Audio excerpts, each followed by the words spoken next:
Neta, fool. Neta. What's up, everybody? It's the Manic Paco.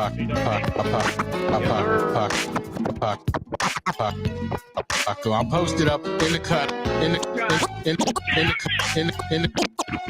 cut like a bandage. Hey, shout out to Paco. Yeah, what's up, everybody? It's Manic Paco, posted up in the cut like a bandage. And this is Mr. Popcorn, the Colonel from Down Under. Let's get it poppin'. Ronnie, go ahead and say something. Ronnie, you know, like we discussed many episodes. Yes, it's me. Yeah, please. All right.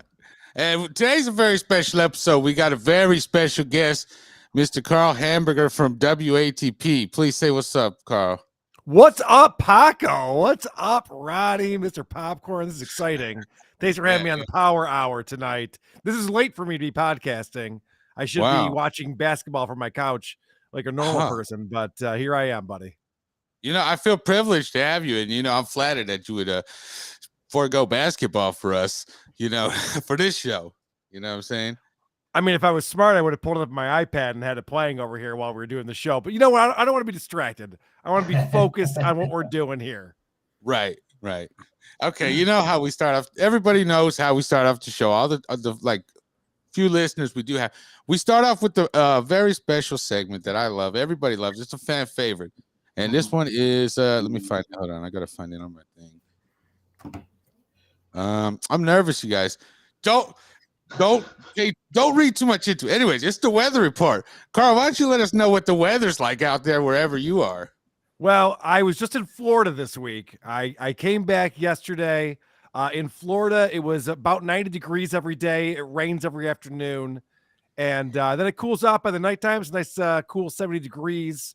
And that was a lot of fun. Today, I'm back up in Rochester, New York, where I'm from. And cold one today for June 9th. It was a high of about 60, which is bizarre. Not good. Yeah. Now, for Mr. Popcorn, 60 is Fahrenheit. Thank you, sir. Because I know you're thinking like 60. Holy shit, global warming is here. This is a problem. Like, no. It's not Fahrenheit. Understood. Thank you for the knowledge. Right. Mr. Popcorn, please let us know what time it is and you know, the weather and all that stuff. Yeah, the weather and all that stuff down under here in Brisbane, Queensland, Australia, and it is 21 degrees Celsius there, Karl. Now, and your Fahrenheit, that is 69.8, but it's in the middle of the day here, 12 p.m. Saturday. Yeah, time zones and all that. Thank you for that. Ronnie, please enlighten us on what the weather's like out there in El Paso, Texas. First, I'm going to unmute myself. It is 27 degrees Celsius. Thank you for that. Over here in Peoria, Arizona. 80 here in the United States, Fahrenheit. Yeah. Over here in Peoria, Arizona, it's clear skies. You know, it's 93 degrees. And it's very beautiful. It's very hot. I think that's 74 degrees Celsius. I'm not 100% certain on that. We'll just go with that. Sure. You know Did you say 74? Yeah, whatever. It's Celsius though, because it's 93. Right.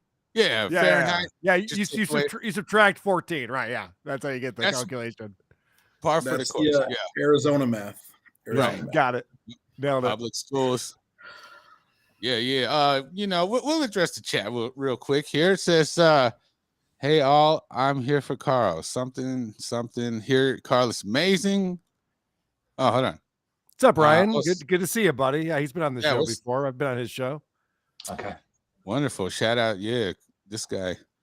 Eastside said, "What's up, Paco Lotte? What's up, Eastside?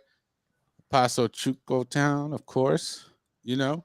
Anyways, we got an album today that we're gonna review, as usual. The album is called Brown Album by Primus. Now, Karl suggested this album. Do you care to enlighten us a little bit about Primus? Because I didn't know anything about these fools. You know what I'm saying? But when I saw the pictures online, I was like, yeah, that looks like a band Karl would listen to. Yeah, I thought this might be something that you would learn about, and I wasn't sure how familiar you were with Primus. Primus is one of my favorite bands of all time. I got into them heavily in the early 90s when Chocolate and Cheese came out. Before that, they had Frizzle Fry, the first 2 studio albums. Today, we're talking about their 5th studio album, the Brown Album. And what's interesting about this album is that their original drummer, Tim Alexander, kind of got kicked out of the band. He left the band. It was mutual, but he's like, I'm done with this. So they brought in a new drummer, this guy Brain. He was a fantastic drummer. And they recorded this 5th album, the Brown Album. Have you guys listened to it yet? Are you familiar with it at all? Yes, listened. Yes. Okay. I've heard the album. Yes. All right. So here's the thing about the Brown Album is that when I first heard it, I loved it. I think it's got a ton of great songs. We can talk about some of the songs I really enjoy. But for some reason, they decided with their brand new drummer to not mic the drums. They literally used 2 microphones to mic the drums, which is not how you mic drums in a studio. It sounds like shit. It's the worst sounding drum sound I've ever heard on an album in my life. And I guess I was reading up about it. They said that's kind of why they called it the Brown Album, because it sounds brown. It's got a brown sound to it. Okay. Yeah. That's interesting, to say the least. Before we get into the actual review of the album, I like to post the album cover and then we give our thoughts on the cover. What our first impressions are. You know, go ahead and kick it off, Gene. This is the album cover, of course. Well, go ahead and give us your thoughts, Gene, please. Well, it's brown. There's a lot of brown. There's some yellow in there, kind of sunflowery going to mustard sort of thing. Anyway, blah, blah, blah. It's a brown album. It's mostly brown. It says Primus there, so you know what band it is and you know what album it is. Yeah, big, bold font.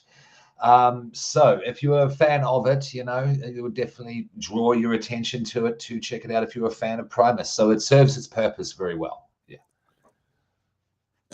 Okay, Ronnie, please give us your thoughts on the album cover. Shout out to my friend Rosa. That's her dog in the back. It's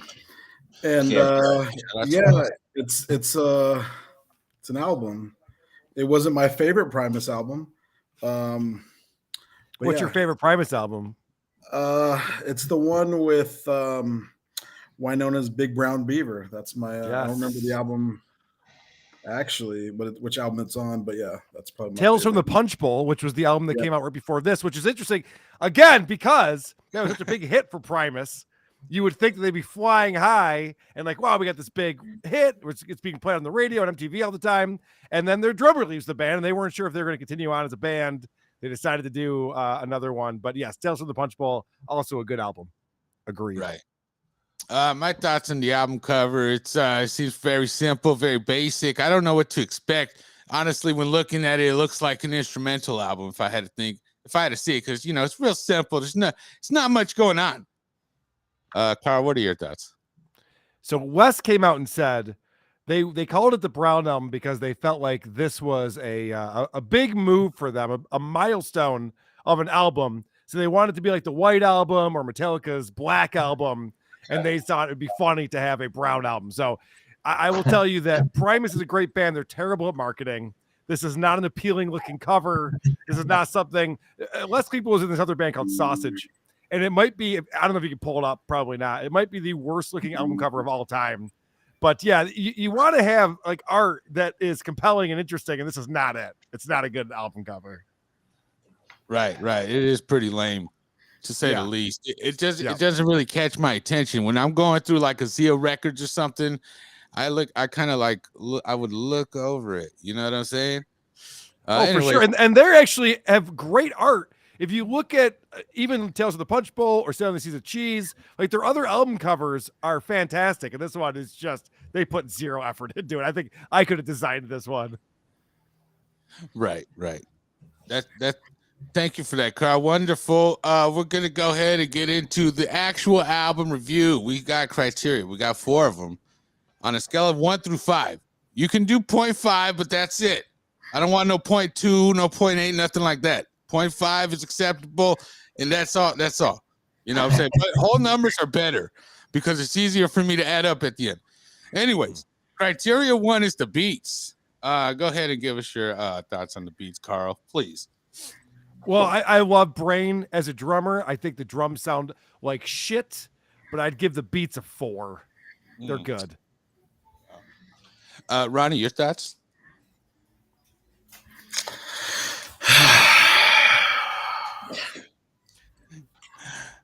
Well, I'm gonna give it 3 Celsius, which is 4 Fahrenheit. Yeah. all right. So what is it? A 3 or 4? Jesus Christ, Ronnie. Pick one. No, it wasn't my favorite. I mean, I'm not a big so go with a 3. Give it a 3. All right, Gene, take it away. Thank you for that, Ronnie. Gene, take it away.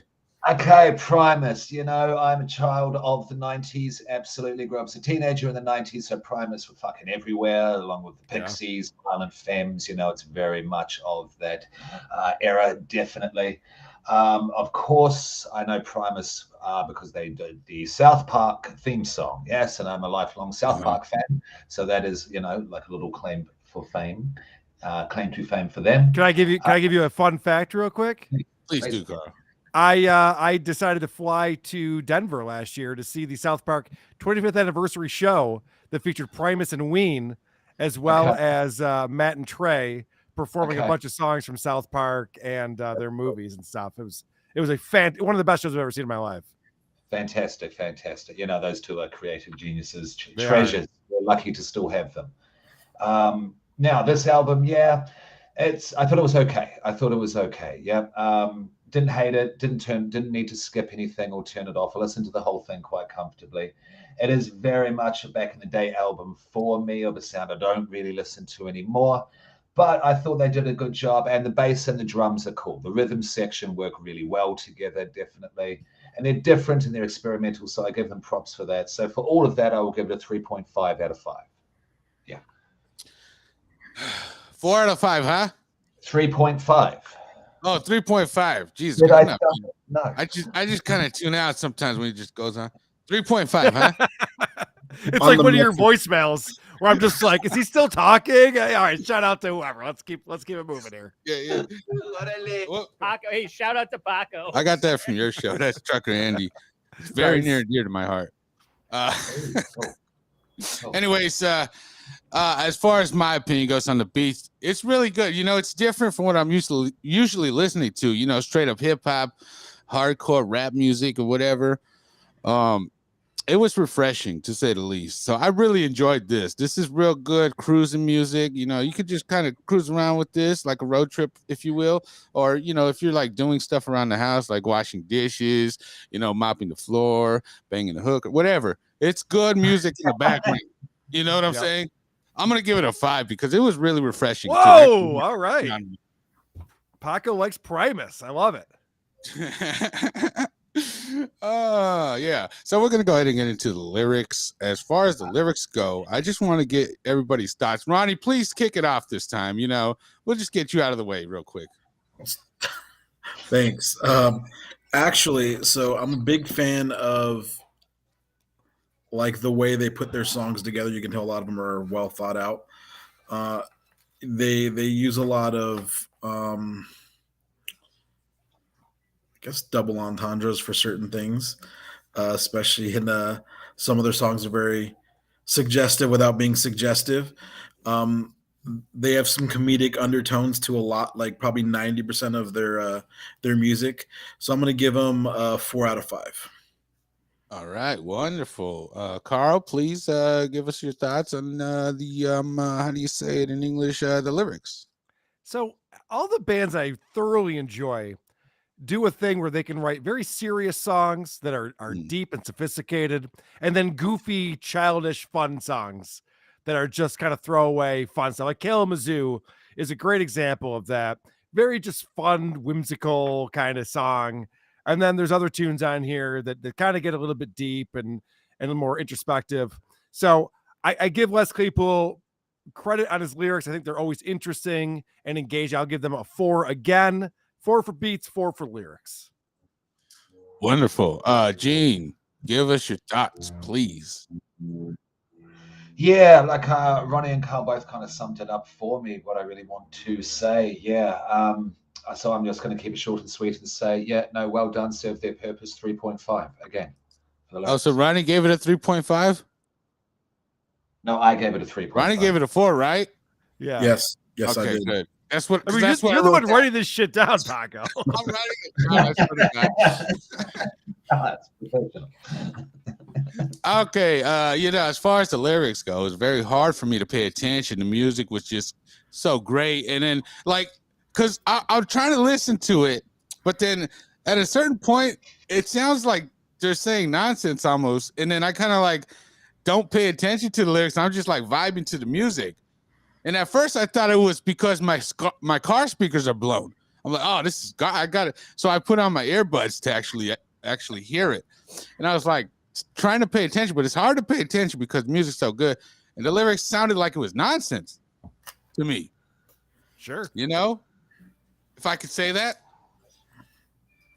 I'm gonna. Of course. I mean, Tell us how you feel. Paco, there's literally a lyric that says A, B, C, D, E, F, G, H. I got a gal who wears her toenails long. So yeah, the lyrics are nonsense. I agree with you on that. Right. There's even one where they talk about bean burritos. Yeah. I heard that part. I heard that part. The biggest single off this album, which I'm not a fan of this song particularly, it's called "Shake Hands with Beef." So yes, it's nonsensical for sure. So it's hard for me to pay attention, man, to the lyrics. For that, I'm going to go ahead and give it a 5. All right, perfect. Okay. It's just hard to do that to me. I usually, when I hear music, I like to listen to lyrics, but it was hard to pay attention. So that's very clever. Not experienced that before. Yeah. All right, we're gonna go ahead and keep pushing. Number 3, the hooks. We'll start off with Gene this time. I've been wanting to hear what Gene thinks about the hooks. It's kind of difficult.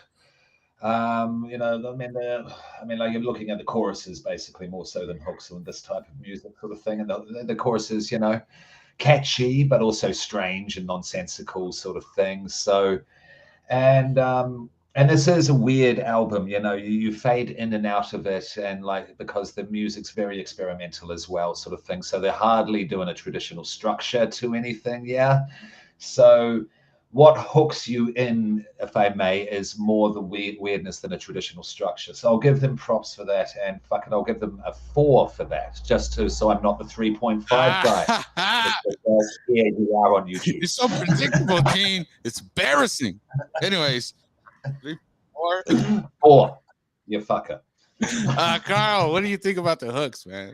So the reason why I picked this album is because I think this is some of their best songwriting. You'll notice that all of the songs are between 3 and 5 minutes. They're a progressive rock band. On some of their other albums, they go off on these songs that just go on and explore and have all these different parts and different things that go on. This album is very much like songwriting. There's a lot of songs on here that you're like, okay, verse, chorus. I think of Coddingtown, which is a song that's just got a fast guitar riff, very un-Primus-like. We actually used to cover it in my band back in the 90s because it was one of the only songs we could actually play by Primus because they're so difficult to play. But it's interesting because I feel like they front-loaded the album with their bad songs, and then the songs get really good after that. So I wouldn't have done the order that they did. And if you're listening to this album and, starts with The Return of Seddington Willoughby, which is not a hooky song. It's kind of a song that's only an intro of an album. They would never play it live. It's just to kind of introduce the album, get people into the vibe of it. But then Fisticuffs is great. Golden Boy is great. Over the Fall sucks. Shake Hands with Beef's not great. Camelback Cinema blows. Hats Off's amazing. Pudding Tane's amazing. Bob's Party Time is amazing. Duchess of the Proverbial Mind Spread. So when you talk about hooks, you usually talk about the chorus. Listen to the bass lines of Golden Boy and Duchess and the Proverbial Mind Spread are so catchy. I play these on guitar all the time because they're so goddamn catchy. Kalamazoo is so goddamn catchy. So I'll go ahead because I'm grading this on a Primus curve. I will give it a 5 for the hooks. Wonderful. Yeah. Primus curve 5. Nicely put. Ronnie, give us your thoughts, please. Well, here we are on YouTube, says 3.5 again. So I don't want to let them down. We need a 3.5 in here somewhere. Somebody give them a 3.5. Yeah. There we go. Cool. Okay, good. Thanks. Criteria. No, to be honest though, there were some good, choruses, but Can't really call it hooks because there's no hooks. But yeah, 3.5. Okay. Right. Hooks, chorus, whatever. I don't care. Give me your thoughts. 3.5. Okay, I think we're done with Ronnie. So 3.5, right?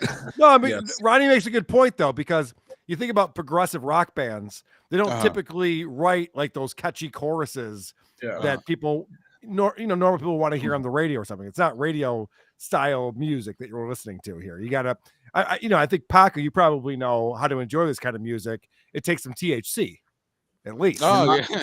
They're not Nickelback, okay? They're not Nickelback. Yeah. Wow. Definitely They're not. not Creed. They're not Creed. They're not Nickelback. They're Although they did tour when they put this album out, they toured with Limp Bizkit.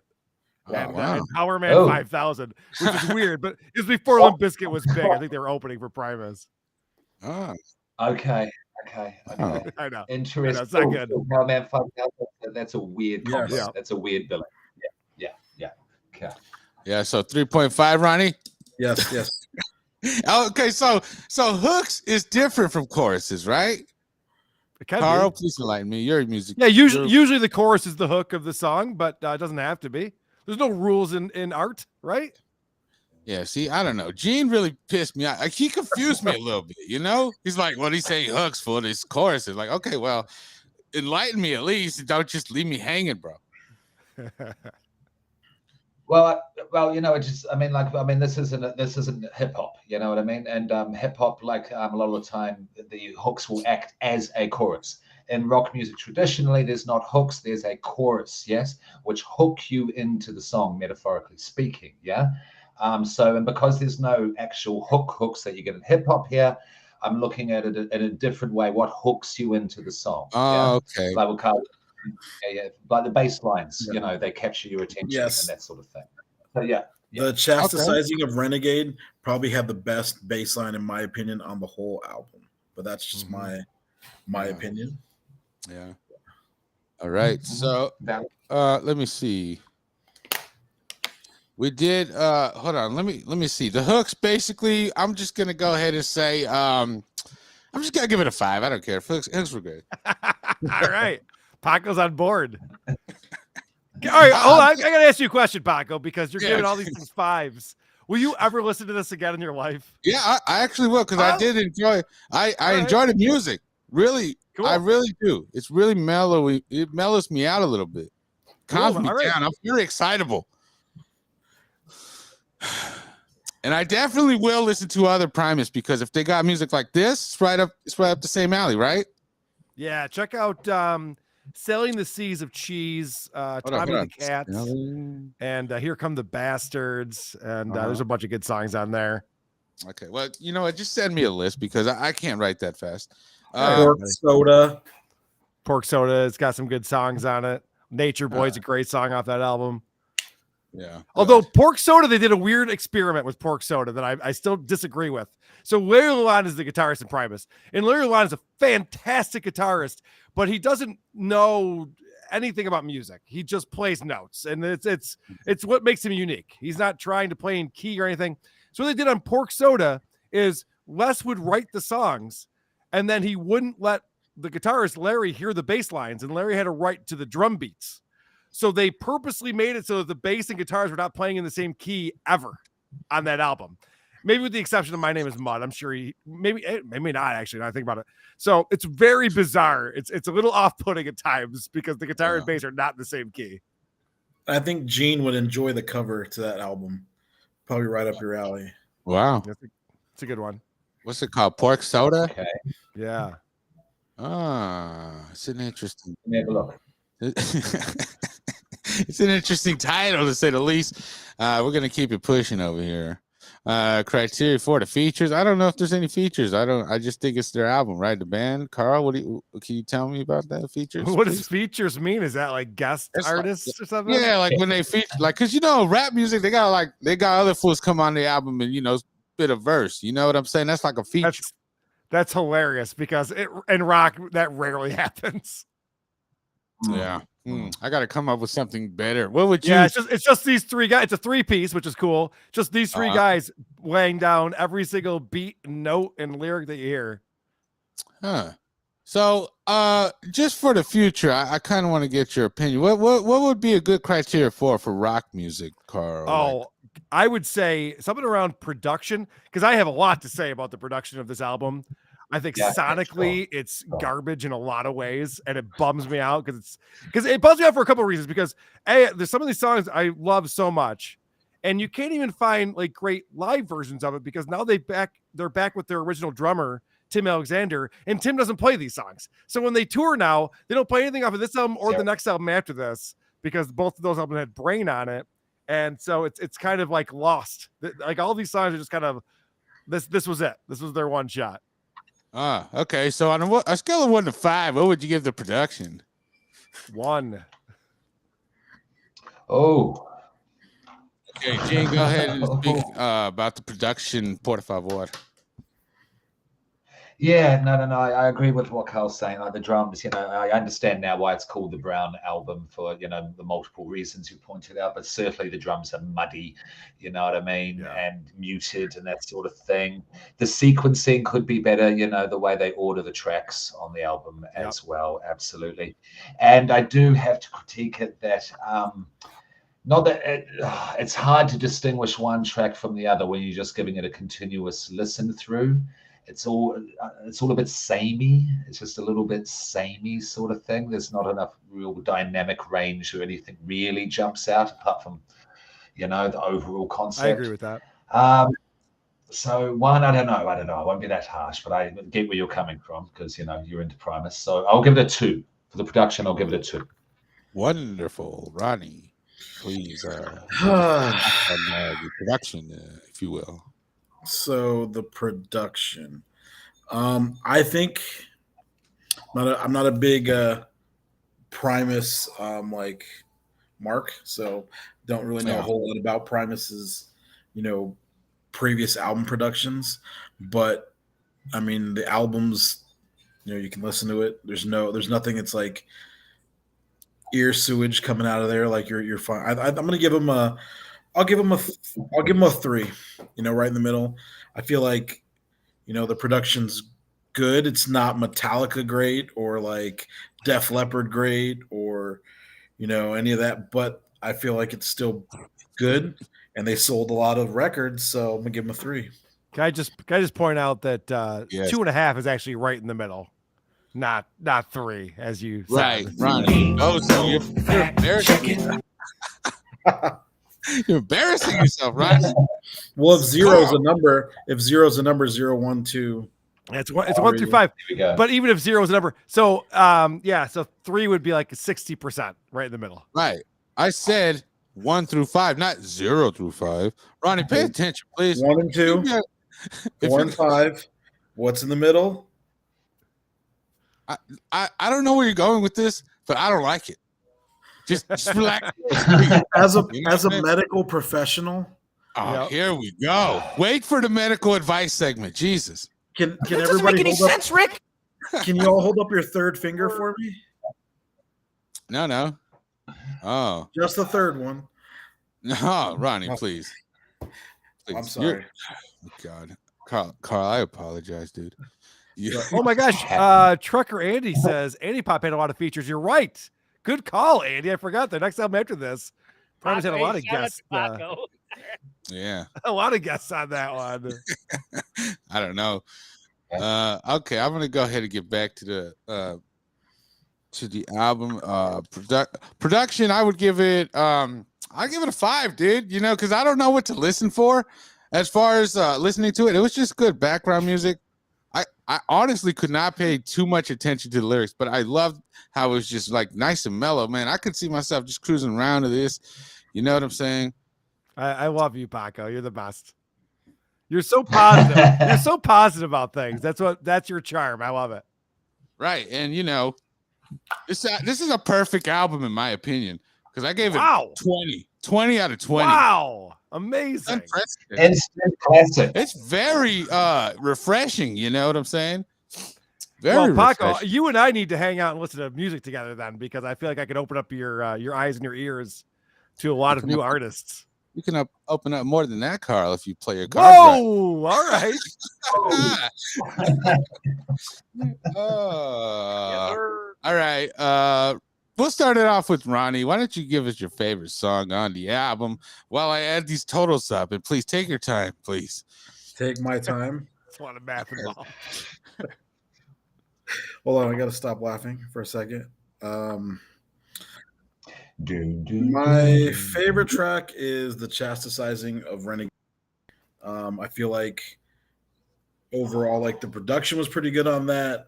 The bass, the drums were decent on there. I feel like that was probably my favorite track out of all 15 of them. Okay, great. And you know what? You gave it a 13.5 out of 20. Does that reflect your thing? Yeah. I mean, it was a good album. I listened to it on my way home again for the second time today. It's not, obviously Primus isn't my favorite like rock group, but it was a decent album, 13.5. Yeah. Karl, do you mind mentioning your favorite track? And then Yeah, also you gave this a 14 out of 20. So after that, give us your thoughts on if that reflects how you feel about the album as a whole. Yeah, I have a love-hate relationship with this album, as you can tell, which is why I thought it'd be interesting to talk about, because there's so much I like about it, and then I just feel like they really dropped the ball on some certain things. So Golden Boy is one of my favorite Primus songs of all time, and then Duchess and the Proverbial Mind Spread is also up there. That bass line is just so fucking catchy and so well done. So I would put those two up, and maybe Golden Boy would get the nod as far as the best song, but a lot of good tunes on here. Okay, wonderful. Gene, you gave this a 13 out of 20. Does that? Oh yeah, also give us your favorite track on that.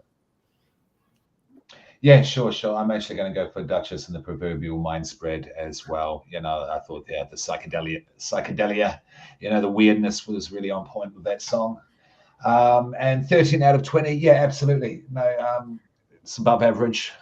Don't know if I'd listen to it again. Happy that I did, though. Yeah. So yeah, that represents my feelings on the album. Paco, back to you. That's wonderful, Gene. It's really good. That's great.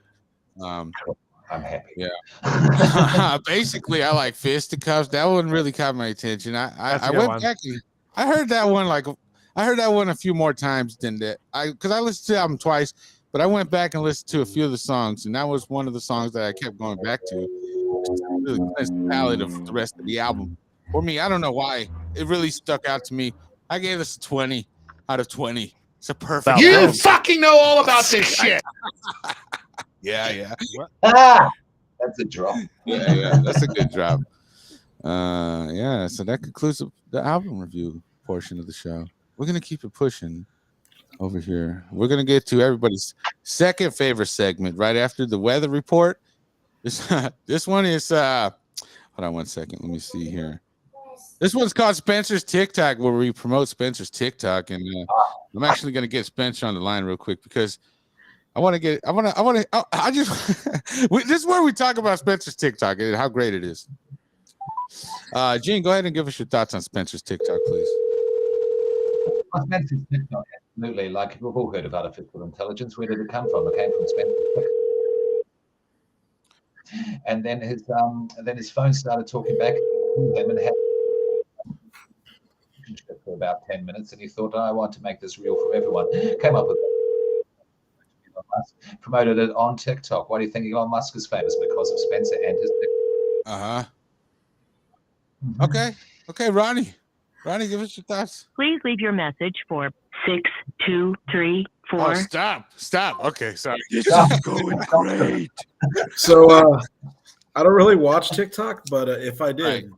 I would sure as hell follow Spencer on TikTok. Thanks. Let me show you how the segment's supposed to go. Spencer's TikToks is amazing. He teaches you how to run from the cops. They're and amazing. actually get 5 away. out of 5. Okay, great. Anyways, it's great. He teaches you all kinds of things, martial arts, how to, plant flowers and stuff. It's great. Spencer's TikTok. If you got TikTok, follow Spencer Palmieri 1. It's a really cool guy, dude. And that concludes. Have you guys checked out my favorite TikToker of all time? No, I haven't. Because I really don't watch. Go ahead and say it. Well, there's one Balin Dupree who Uh-huh. is on TikTok, and she is a cute blonde girl in her early 20s who claims to have Tourette's really bad. Oh, yes, I do know. And her Tourette's is hilarious. It's my Yeah. favorite thing on TikTok. That is true. Unfortunately, we can't promote her because we're in contract with Spencer's TikTok to not promote any other TikTok. I'm sorry. You know what? There's No, only it's- one TikToker that I know about. It's Spencer. That's all that Right. matters. Thank you. Right. Thank you, Carl. Because he doesn't just have TikToks about his dog. Oh, hey guys, Carl has never been on the show, so we can bring up a segment that we don't get to bring up very often. And this segment is called Bunt Cakes. Carl, when's the last time you thought about bunt cakes or even had a bunt cake? I would say probably never. I don't Right. think I've ever had a bunt cake. But let me explain, Man. because Spencer was very controversial. We got a recommendation segment, and he recommended bunt cakes. I was like, what's wrong with this guy? And I was like, the only time I've ever seen bunt cakes is when there's extremely old people around. You know, nobody thinks about these things. It's disturbing. It really angered everybody. You know, and that's why I created this segment, because how many other people think about bunt cakes? My wife. Oh, wow. I got to tell you, Old people. I don't. I'm not a dessert guy. I Uh-huh. don't ever eat dessert, so I don't think about cakes in general. When there's a birthday party and the cake gets brought up, I'm like, I'm getting the fuck out of here. This is stupid. I'm done with this shit. Shit's nonsense. You don't like cake, Carl? No, I don't like cake. Cake's fine. It's just it's not worth it for the calorie count for me. I'd rather have other things. But here's the thing: birthday cakes is what ruins cakes for me. Because for some reason they're like, all right, we're gonna bring out this delicious treat for everyone, but first we're gonna have somebody spit all over it, and then we're gonna pass it out. I'm like, well, why are we doing that? Can we not have the spitting on it part? So I don't eat cake. I don't give a shit. I'm done with it. I don't mind it. It doesn't bother me. I'll still eat the cake.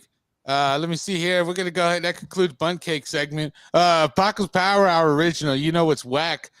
Gene, do you have you know what's whack for us? Oh yeah, you know what's whack? Porridge. Porridge is whack. Porridge. Like, you know, it's healthy, it keeps things flowing, keeps things moving. And but the thing is, you've got to add so much kind of sweet stuff to it, be it fruit, be it sugar, that sort of thing. So why should something that healthy be that bland to the fact that you need to put unhealthy stuff onto it to be able to consume it, but you don't want to consume it, but you know, you've got to make sure things are working. Porridge, it's annoying. Porridge is whack. All right. Is this relevant to you, Ronnie? What's porridge? That's what I'm saying. I heard about it in movies. And, Is it like Sorry, what's his name? oatmeal? sorry. Okay, go ahead. Rolled oats. Jesus Christ. Rolled oats. No, Yeah. oatmeal. Oatmeal. Thank Wow, you. what a Oh, pro. gracious. What was he calling it, dude? It's all right. It's called porridge. Porridge I is don't know. different There's than a whole- oatmeal, I think, right? Right. I don't know. Yes, have you heard of Scotland? Have you heard of the UK? Yes, it's called porridge there. Yeah. We don't use that Yes. over here in America, bro. We But, beat them in Carl's- the war. We don't, you know, hang out with those people anymore. Right. I mean, oatmeal's okay, I guess. I think the last time I had oatmeal, our grandma made it for us. I don't know. Yeah. Well, here, let's put it better. Healthy food that you have to add a whole bunch of sweet stuff to make it tasty, or add a whole bunch of unhealthy stuff to the healthy food. As a medical When you're trying to be- professional, you should Oh, just here we go. shy Great away picks from for that segment, oatmeal. Ronnie. You should shy away from oatmeal if you got to add stuff to it. All right. Carl, is this relevant to you? Porridge or guys- whatever? Do you guys remember grape nuts, the breakfast cereal? I've never Yes. had it, but I've seen it. Yes. Okay. When I was a kid, my mom would buy grape nuts, and grape nuts is similar to what you guys are talking about. You pour milk on it, and it's flavorless and it's garbage. So what we would do is we would take granulated sugar, and we would pour a giant layer of sugar on top of it, and that's how we were able to eat grape nuts. And to your point about oatmeal, I feel like because I used to eat oatmeal a lot as a kid, but it'd be like maple flavor with raisins in it and shit. Like it wasn't healthy by the time I got done with what I was doing to it. So it's not even worth it. It's like the way that I make Brussels sprouts now, and I love Brussels sprouts, but I fry them and I put butter and garlic and all this crazy shit. So by the time I'm done with it, you know, it's 1,000 calories. And it's like, well, I had a vegetable, but I don't know if that counts at this point. It kind of counts, bro. I'll count it. Oh, thanks. All right, cool. I feel Yeah. better now. This is not relevant to me. I don't know what porridge is. Ronnie, do you have a you know what's whack? As a medical professional, I think God, dear Lord. Brussels Go sprouts ahead. are delicious. But yeah, I know what's whack. Construction, road construction is horrendous. They put up all these barriers, and then you don't see them for months, and then it just stays there. Right. No one You works know, on it, and just stays there. right. This is relevant to me, you know, as a professional driver. I run into this all the time, you know, it's terrible, dude. My truck is so huge, and then these little cones are like really close together. It takes all my skill to avoid them. Gene, is this relevant to you? Yeah, absolutely. I had road construction outside my flat, outside my bedroom for about 2 months. They would go on to 2 o'clock in the freaking morning, and they were digging up the road. So it would actually start shaking my house, yeah, because of the vibrations, that sort of thing. And they all did it because they know they'd get paid $100+ an hour if they started at Sunday at midnight, yeah. Wow. So yeah, road construction and is very relevant and annoying. Thanks, Carl. Is this relevant to you? Road? Of course road, it is. Yeah, road road- construction road- cones. yeah. But dude, if you're driving an 18-wheeler, if you're delivering Coke or Pepsi or whatever it is that you're delivering, Coco. you should be trying to knock those things down, right? Those cones. I think that's kind of the fun part of having a truck like that. Like the truck versus the cones, the truck's going to win every time. Right. You know, it just takes all my skill. I'm sweating most of the time when I'm trying to maneuver through it. And Who it takes cares? but let me tell you, Carl, if you've never done it, you've never felt that sense of accomplishment when you don't hit anything. I'm just gonna say that. It's like a video game. I get it. Yeah. Yeah, but it's more life, more real life. It's more life. It's more real life. You know, more like a game. You know what I'm saying? Carl, do you have you know it's whack? And I think you can follow their lead, right? Just say something. Yeah. Whack. Oh, I'll tell you exactly what's whack because I spent, like I said, the last week in Florida. I have a new house down there, and so my wife and I went down there to move in and get it set up. I've spent my entire week building chairs and stools and beds and tables and like just we had a pile of cardboard boxes when we got there, and we just had to turn it into a house. But that's not what's whack. What's whack is we're on well water. You guys ever lived in a house that's on well water, not hooked up to the city water system? I've heard about those. Yeah, I heard about it. Yes. Well water in Florida, it's weird because what happens is this is not even drinkable water. It's not even potable water. There's so much sulfur in this water that I swear to God, we get in there, we start running the faucets, and it smells like a deviled egg took a shit. It is the worst, most foul stench you've ever. And it's incredible because our thought was, all right, let's just let it run its course. We'll just like let all the faucets run for an hour and we'll get rid of it. No, the entire house stunk like shit. It was so brutal. And then like I would take a shower in this and it's like hitting your face and you're like eating like farts. It was so fucking disgusting because that's like what you do to get clean. Is I don't know, in my country anyway. I don't know what's going on in Australia, but like we take a shower to get clean and I'm showering in fart water. And it was the fucking worst thing ever. So now apparently I gotta like invest in like this reverse osmosis tank or something to get actual fucking water in my new house, which is really annoying. So yeah, I don't know. Can I ask a That's question? what makes me rage. Yeah, go ahead. Can I ask a question? Please. If it's fart water, why would you bathe in it? I don't have any choice. I mean, we have a pool. I was in the pool, but there's nothing else. That's the only water in our house. It comes out of everything. Oh, that's terrible, Carl. By the way, my wife like literally didn't take a shower. She's like, I'm not going in there. I'm like, I know, but I gotta like fucking do something here. It's all we have. It's our only choice. I can't go down to TGI Fridays and take a shower. They don't give you that. Maybe a gym, you know, they'll let you try out the gym, but even then, who knows? Do that. Same water. Is that your boyfriend's name? I'm confused. What's going on? Yeah, Jim. Shout out to Jim. No, No, Carl. Jim. What are we doing? No, go to it. Is this relatable to anybody? Actually, in the military, Mhm. We Here would we go. Go ahead. go weeks sometimes without showers, Gross. but I never showered in fart water before. Nobody has. I can't believe I had to do that this past week. It was so gross. Yeah, And Florida's a part of America, right? It used to be. I believe it's America's Wang. I believe is. Yeah, I was that's what actually Humble on the tip of the dick.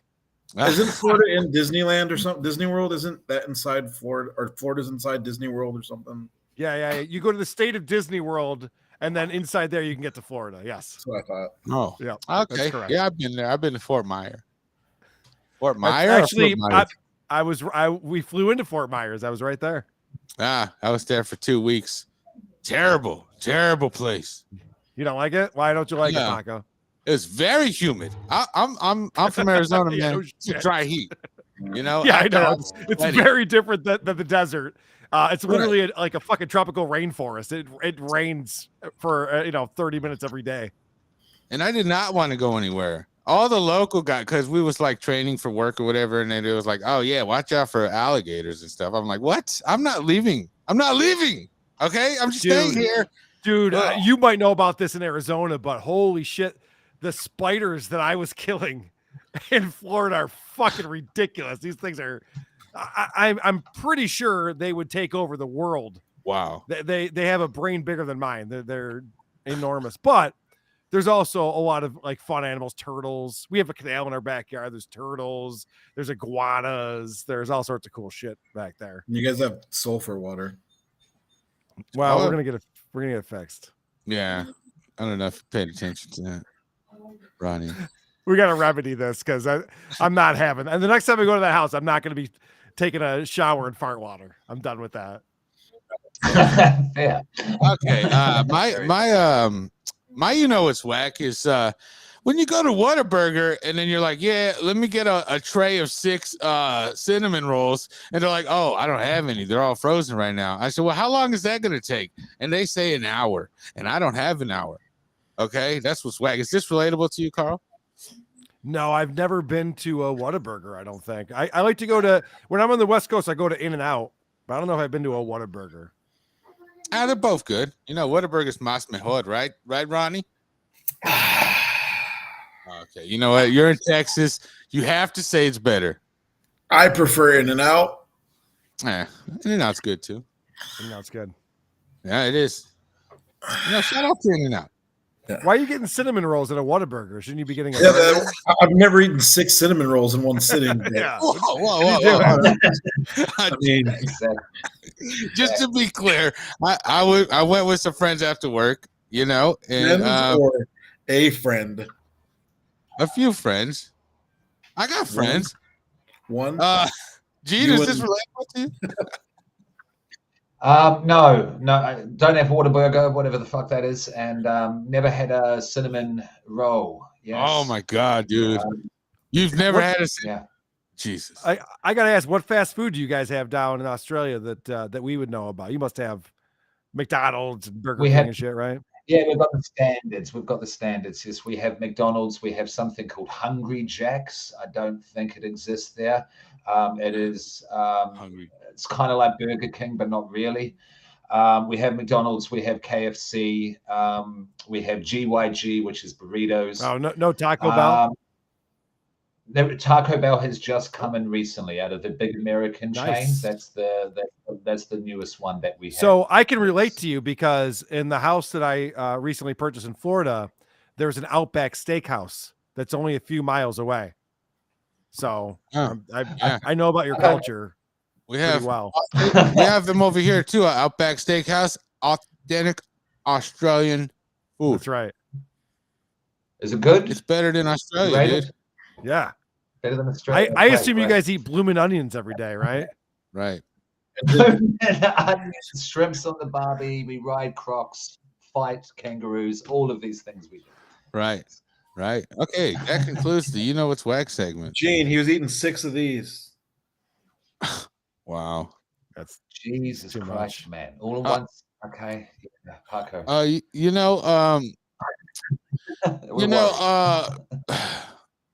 In-N-Out burger tastes more oniony than Whataburger, dude. Whataburger's fire, dog. It's Mastodon. It's way better. Well, I don't know if it's way better. I like them both, dude. I don't want to hate on one. I would literally eat a burger from each, like that. Like, you know what I'm saying?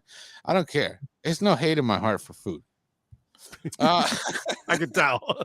Right, yeah, I'm a little bit husky. I'm a little bit on the husky side. That concludes, it's whack. We got recommendations. Karl, do you have anything you want to recommend to anybody? Like anything at all? Oh, come back to me. Let me think about that for a second. Ronnie, please defer to Gene and ask him if he has any recommendations. So I have a recommendation. No, Ronnie, I said defer to Gene and ask him if he has a recommendation. Gene, do you have any recommendations? Okay, put on the spot much. Recommendation. My wife asked if you like fairy bread. I've no fairy bread with hundreds and thousands or sprinkles or whatever the fuck you people call them. And no, that's for children. I'm not 5 years old. No offense. No, fairy bread would be if you were to make bread. Like if you were to make bread, it's automatically a fairy bread. Oh, geez. Wow. Get it? I'll come on the show. That's right. It's the gayest thing I've ever heard in my entire life. Oh, we can get a lot gayer here. Fair. All right. Fairy. Speaking of getting gayer, I have a recommendation, guys. Oh, okay, wonderful. Thank you, Karl. So you guys know I'm a big fan of the seltzers. I like the High Noons. You guys all had High Noons. We've already have High Noons in Australia, Mr. Popcorn. I don't know what that is. Okay. Sorry. So what a High Noon is, and what it originally was it's literally 3 ingredients. You have seltzer water, vodka, and fruit juice. And so these High Noons came out, and they're just the best alcoholic beverages you can buy in a can. Well, they recently came out with tequila High Noons, and the tequila High Noons are I recommend the lime flavored tequila High Noon. It is fan-fucking-tastic. To think that you could just buy a can of pre-mixed tequila cocktail from your local liquor store, amazing. I recommend it. Wow, is this relevant, relatable? Is this relevant to you, Ronnie?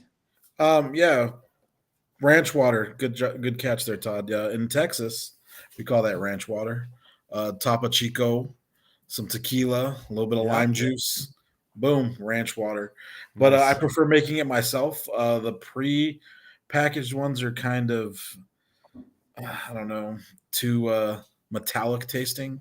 But I prefer making it myself. Well, try High Noon. It's fantastic. But I agree with you. If I'm going to have a cocktail, I'd rather make it myself. But in a pinch, you're on the go. You want to open up a cold one. That's a good one. Go, driving or something. Yeah, easy. Boom. Driving a truck with construction zone. Yeah. Yeah. Only that is automatic restriction. Right. Gene, is this relevant to you? Relevant, yes. Alcohol cocktails, yeah, sure, absolutely. Tequila, like I bartended for many years on and off, absolutely. Always interested in like what the new stuff is happening, what's being brought in. We've just started getting hard seltzers down here, yeah. So that sort of stuff is slowly coming over here. These basically, little cocktails in a can, if you will, yeah. So yeah, relevant. Alcohol is relevant. We will drink it to some degree, definitely. All right, thank you for that. Look, it's not relevant to me. I used to be an alcoholic. I quit drinking in 2013. A lot of alcohol, but it sounds fun. I like the idea of it. Congratulations, that's awesome, Paco. And I think I've actually helped more people get sober than most podcasters just by showing what Stuttering John looks like. Yeah. In 2020, I was Stuttering John back in the day, huh? Oh, what I'm saying? Thank goodness I quit over 10 years ago. Good for you. All right. Yeah, good man. We're gonna go ahead and get into another. Oh wait! Anybody else got any recommendations? Because I think Karl was the first one. Ronnie, did you have a recommendation? Jesus, I almost skipped the rest of the recommendation segment. Fringe of the week. Right. Oh no. Yes, I recommend putting on sunscreen. I'm getting a lot of sunburns in the clinic lately, and it's getting hot out there. And put on some sunscreen. Is this relevant to you, G? Or I'm sorry. Relatable, right? No, relevant, right? We say relevant for you recommendations, right? Relatables to you know it's whack. Okay, yeah. Is this relevant? Yeah. There we go. Relevant. Yeah, Yes. to you, Gene. You. Yeah, of course. I live in fucking Australia. Yeah, I mean, I know it's hot where you guys are, but yeah. I mean, like, it's crazy during the summer. We're in winter here.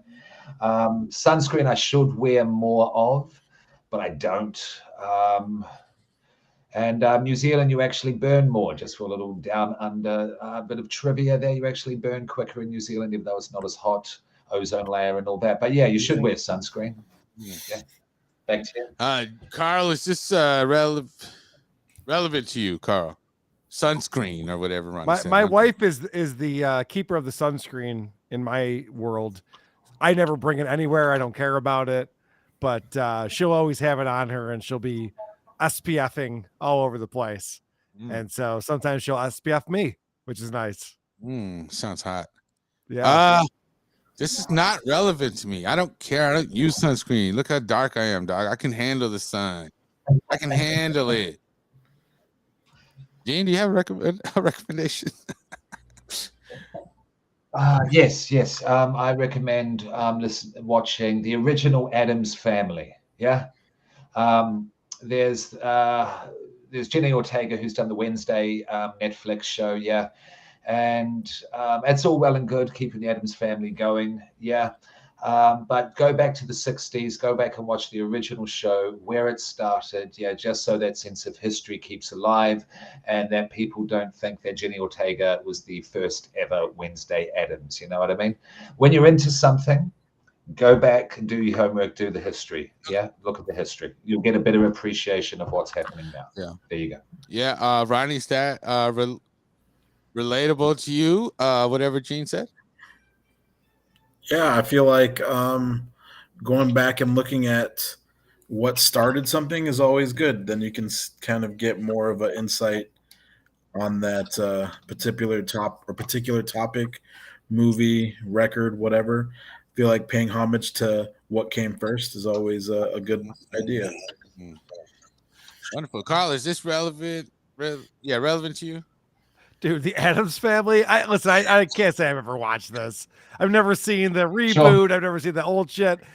But I know these always get compared, and I don't know if this is fair or not. The Munsters is far superior to anything Addams Family. The Munsters was hilarious. That's a great show. Yeah. Okay. Right. Okay. Yeah. I'm a fan of both. Okay. So whatever. Fair enough. So I don't agree, but I'm not. All right, let me ask you this: what's better, Addams Family or Gilligan's Island to go? Gilligan's Island. Gilligan's Island. Addams Family. Addams Family. What are you talking about? All right. I mean, he's in Australia. Well, I mean, I'll say this because I think you guys both quickly answered Gilligan's Island. I feel the same way. But Addams Family, there's movies, there's cartoons, there's Netflix shows, so there must be something about Addams Family because Gilligan's Island doesn't have that shit. Not rebooting that anytime. Yeah, but Karl, Addams Family is just like one of those things. They're like testing us with it. They know it's garbage. And they just keep pestering us with this. See how much we can take. It's very annoying. You just can't ignore it, Karl. So you think it's a whole conspiracy? Do you want to talk about Building 7 while we're on the show today, or should we just move on? Karl, wait for the conspiracy segment. Okay. Anyway, I'll hold on. Nah, this is not relevant to me. I did not care for the Addams Family, not even a little bit. I almost fell asleep just saying Addams Family. Like, oh, it's boring. Who gives a shit? Who gives a fuck? Foundation of a subculture. Sure. Right. Anyway, carry on. Yep.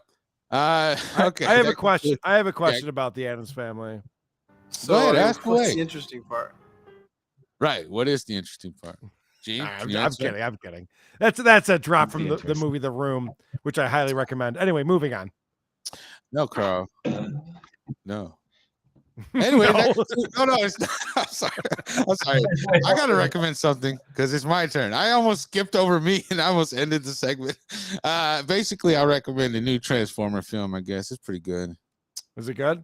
Yeah, it's dope. It's really good. I don't want to say anything about it. I don't like to spoil movies. I should make a segment, movie spoiler segment, but I'm thinking about that later. Not today. Who's the hot chick in the new Transformers? Who's the hot chick now?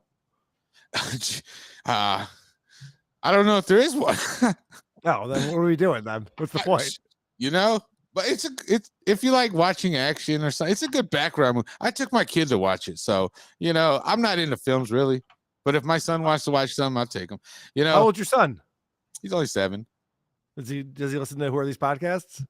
He loves Carl. Nice. He jumps up and down when he hears my voicemails. That's what I was hoping. Ronnie, is this relevant to you? Yes, we're actually going to see it tomorrow morning or tomorrow afternoon. Sorry. It's quite good, Yes. dude. I think you'll like it. It kept my attention. I didn't fall asleep this time in the movies. Gene, is this relevant to you? No, it's not. Good. Can't stand the Transformers. Right. Yeah, there you go. See, I felt the same way before I took my son, and you know, and I was not a, how do you say it, Spider-Man dude. But then I watched that with him, and that was dope. It's really good. Okay. Well, actually, not to actually totally hate on the whole Transformers thing, because I actually saw the very first one when I was on a ship. Yeah. So seeing a movie about Transformers, about machines that, you know, fucking giant machines that change into other things when you're on a ship in a partial storm and it's rocking back and forward. It was kind of like a cheap 3D simulation effect going on. Wow. So that was kind of fun. So that's one good thing I will say about the Transformers. If you're on a ship, check it out. All right, thanks for that anecdote. We're gonna go ahead and go into everybody's. Oh, you're gonna ask if it's relevant for me, Paco? Oh, Carl, I'm sorry.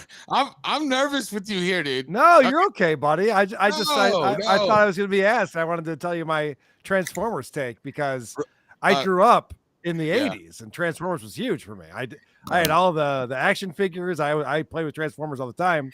And then I worked at a website called ebombsworld.com. I hope you guys have heard of it. I love that website. Yes, it was a big deal. It was back before YouTube. Right. And so I got this job at eBombs World. I'm all excited. And Transformers, the first Transformers movie is coming out. And we're like, all right, we're all ditching work and we're going to see Transformers for the matinee, you know, the day it comes out. So we all go and watch this movie. I couldn't believe, and you know, that was the Shia LaBeouf one. I couldn't believe what a giant piece of shit this movie was. There's so many problems with it. First off, the fact that like this kid meets robots from outer space, he's trying to hide them from his parents, was retarded. But then also, I don't know who's fighting who in any sequence. Like the cool thing about the Transformers cartoon is you're like, oh, those are the bad guys and those are the good guys. Very obvious, very easy to tell. In this CGI nonsense, everything's just like metallic and a ball of nonsense, and they're all shooting each other. So I didn't know what I was rooting for, what I wanted to have happen. They destroy like all of LA for some reason. That's, you know, everyone's fine with that. I don't know. I thought it sucked. So I don't know if I've watched a Transformers movie since then because they've been so bad. Right. My, you know, I didn't care for any of the Transformers at all. Honestly, I only recommended it because of like a bunch of action stuff, like flashy things going on. You're saying the new one's good. I believe you. I hope it is. I can't believe they made more than one. After the first one was so bad. I didn't really pay attention to the story, but you know, I give the story a 5 out of 5. I wasn't paying attention. It's hard to follow, you know. It's a lot of plot holes, but it's hilarious. To caveat on that, when we were younger, what does caveat mean? It's segue to. Okay, continue. Add on. Paco's dad, when we were kids, used to collect Transformers action figures in the 80s, early 90s. Oh, shit. Yeah. His dad used to have a huge collection. I think he had like pretty much every original Transformer. Right. So were you friends with Paco or Paco's dad back then? That's my cousin. We're cousins. Okay. So you were hanging out with yeah. Yeah, he would take us all to the movies. No shit. All right. Yeah. So you go deep with Transformers then. Oh. Yeah. He was a Ninja Turtle fan. He didn't like Transformers. Nah, I couldn't care less. That concludes recommendation. Wait, did I give a recommendation? Transformers was your recommendation. Oh yeah. Okay, anyways, we're gonna keep it pushing over here at Pockets Hour. I think this is like the 4th favorite segment from the fans. Medical advice, please. Carl, do you have any medical advice? Yes. The COVID shots are amazing. They work. They're effective. They're not harmful in any way. We're on YouTube, right? Right. Yeah. So I totally recommend whatever Big Pharma comes out with and says that you should get. I totally agree with that because they know best, and the media agrees and the government agrees. So I'm sure it's correct. So just whatever they tell you to do, just do that. Yes, sir. Okay, Ronnie, do you have any medical advice? Yes. Medical As a medical professional, I recommend not bathing in sulfur water. It's probably harmful to your skin. Probably. Yeah. All right. Gene, any medical advice, dude?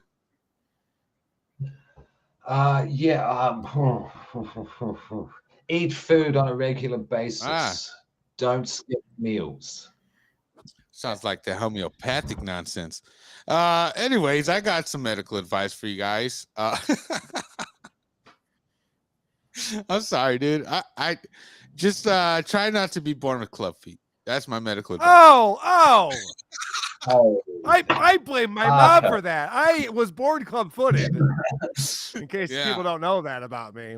And I'm still mad at my mom because not only was she the problem there, but then we did a live show in Philadelphia with my buddy Dick Masterson from the Dick Show, and we're having drinks the night before the live show, and Dick comes up and he goes, "Hey, Mrs. Karl, tell me something embarrassing about your son."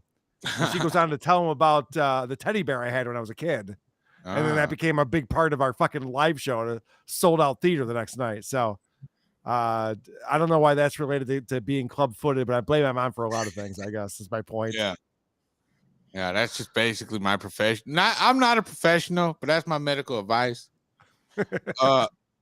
Let me see here. There's a great segment that we're going to close out the show with. This is the last one, okay? I swear to God, this is the last one we're going to do today for this show, episode 42, Paco's Power Hour with Karl. Hold on, can I just say to Todd Webster that he said that his father passed away after a COVID shot. I mean, that's just misinformation and disinformation, and we just can't have that here, right? Because it's safe and effective. What misinformation? Yeah, it's safe and effective. I watch CNN. I know what the real deal is. It's safe and effective, sir. Thank the Lord. Thank the Lord. Karl watches CNN. Yeah. Anyway, Ronnie wants nothing to do with my opinions on this. I mean, he doesn't know what to make of it. I feel like. I don't know. I work for the federal government, and I'm a medical person that works for the federal government, so I cannot comment on that. So. You can. I talked to Dr. Steve about this on his show, Weird Medicine. Right. But I understand. I understand where you're at, buddy. That's fine. Yeah. That's why we do this medical advice segment. So Ronnie doesn't gotta say anything.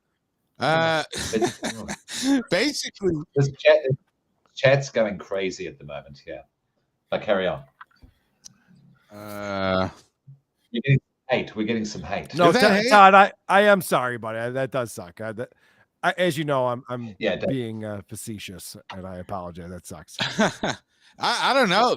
Yes. Do you guys think this is hate? This doesn't seem like hate. It seems like some constructive criticism. I'm sure we can learn something from this guy. Maybe we can make the show better. Anyways, I got another.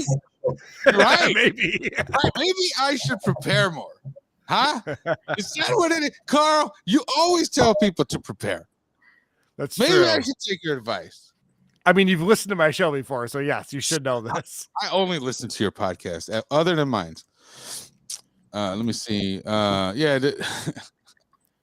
Okay. Basically, this segment is called the Do Not Recommend segment. Something that you don't recommend doing, or Karl, do you have one? Yeah. Don't listen to Big Pharma.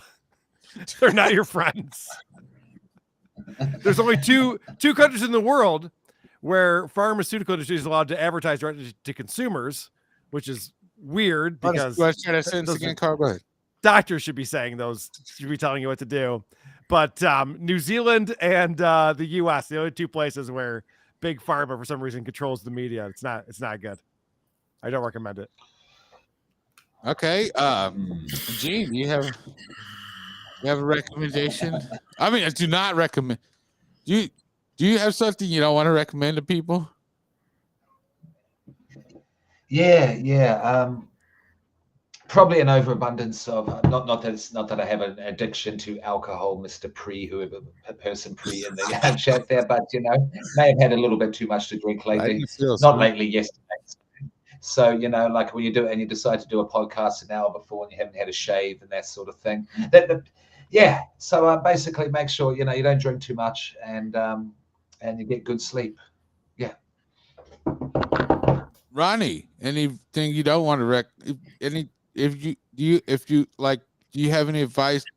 Do you not want to if you had Yes, I recommend not listening to Tim Abbott's opinion.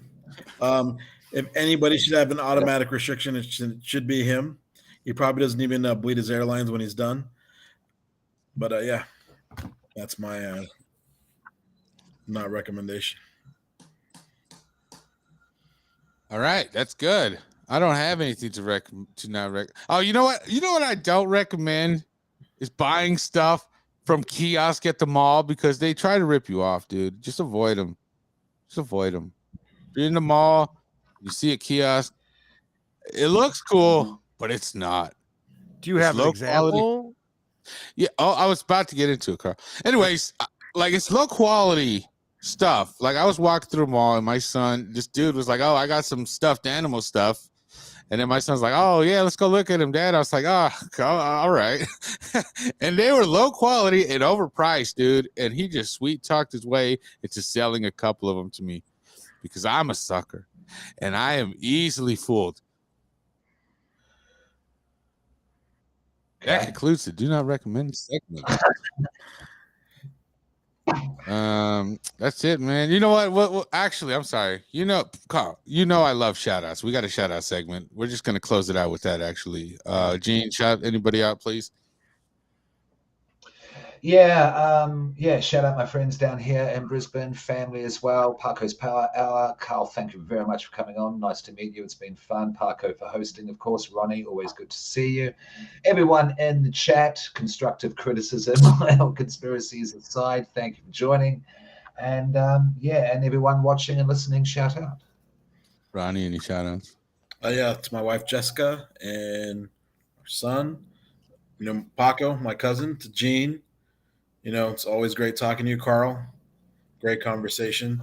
To everybody in the chat, thank you for keeping everybody on their toes today or tonight. And back to you, Paco. Carl, do you have any shout outs that you want to give? Well, you guys shouted out me, so I feel like I should do that back, or else I'd be a dick. So shout out to you guys. Thanks for having me on the show. Shout out to producer Chris, that fool. Producer Chris, and all the drops and all the stuff that he does. He's fantastic. Head of hair, dude. Yeah, and his hair is amazing. My wife does it, but his hair is amazing. Wow. And shout out to my boy Alex Jones. Shout out to Alex Jones, who's always right about everything. And I just give him mad props.